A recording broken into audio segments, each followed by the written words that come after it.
और इसी मुद्दे पर शाहिद आफरीदी ने राहुल गांधी की तारीफ कर। शाहिद आफरीदी की एक और पहचान है, वो पाकिस्तानी सेना और पाकिस्तान की सरकार को बचाने के लिए अक्सर एक झूठ का नैरेटिव दुनिया के सामने पेश करते हैं, झूठी कहानियां दुनिया को बताते हैं। ऑपरेशन सिंदूर के बाद शाहिद आफरीदी ने ही पाकिस्तान की जीत का दावा करके एक रैली निकाली, जबकि उस समय भी पूरी दुनिया को यह पता था कि ऑपरेशन सिंदूर के दौरान पाकिस्तान को बहुत नुकसान हुआ है, पाकिस्तान की सेना बुरी तरह से हारी है। एशिया कप मैच के बाद भारतीय खिलाड़ियों के हैंडशेक न करने पर पाकिस्तान क्रिकेट बोर्ड ने आईसीसी को अपनी एक शिकायत भेजी है।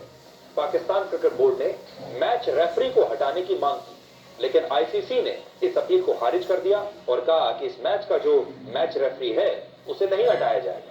ऐसे में पाकिस्तान ने पहले धमकी दी थी कि अगर उसकी मांग ये नहीं मानी गई तो वो एशिया कप का बहिष्कार कर देगा और उसकी टीम एशिया कप को बीच में छोड़कर ही बाहर आ जाएगी।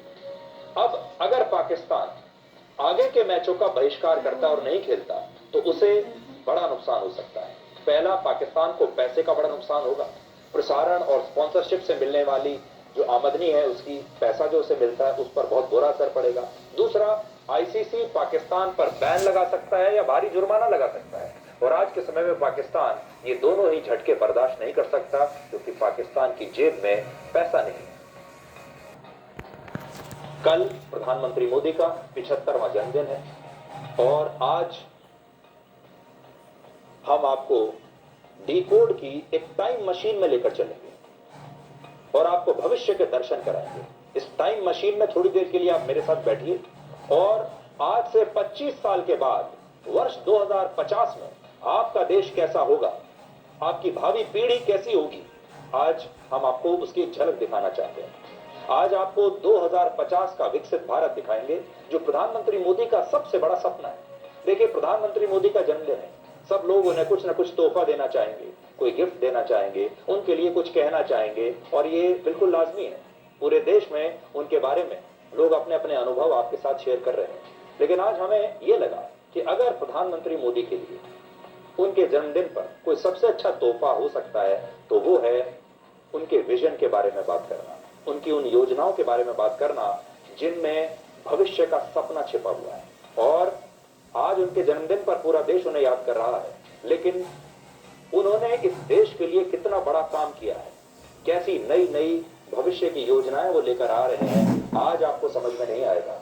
2050 में जब आप पीछे मुड़कर एक बार मोदी युग के बारे में देखेंगे, सोचेंगे, तब आपको पता चलेगा कि प्रधानमंत्री मोदी ने अपने दौर में कितना बड़ा काम किया है और उसका फायदा आपको दशकों के बाद तक मिलता रहेगा।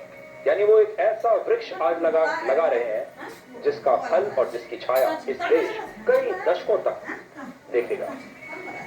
प्रधानमंत्री मोदी का एक ऐसा सपना जिसे देश के 146 करोड़ लोगों ने भी देखा है। आपने क्या ये सपना नहीं देखा कि एक दिन भारत विकसित हो जाए, एक दिन आपकी जिंदगी बदल जाए, आपकी जिंदगी में आसानी आ जाए।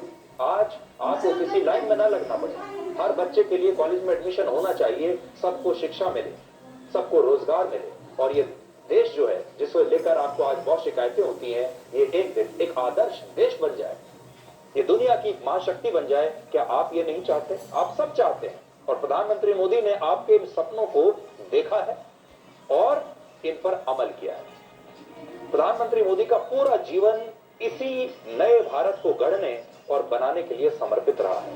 प्रधानमंत्री मोदी को उनकी दूरदर्शिता के लिए याद किया जाएगा और उनकी ज्यादातर आज जो नीतियां हैं वो भविष्य को ध्यान में रखकर बनाई गई हैं, और वो भविष्य 2, 4 साल, 5 साल और 10 साल वाला नहीं है, वो भविष्य है अगले 50 साल और 100 साल का भविष्य। इसलिए आज हम आपको भविष्य के भारत का दर्शन कराएंगे और बताएंगे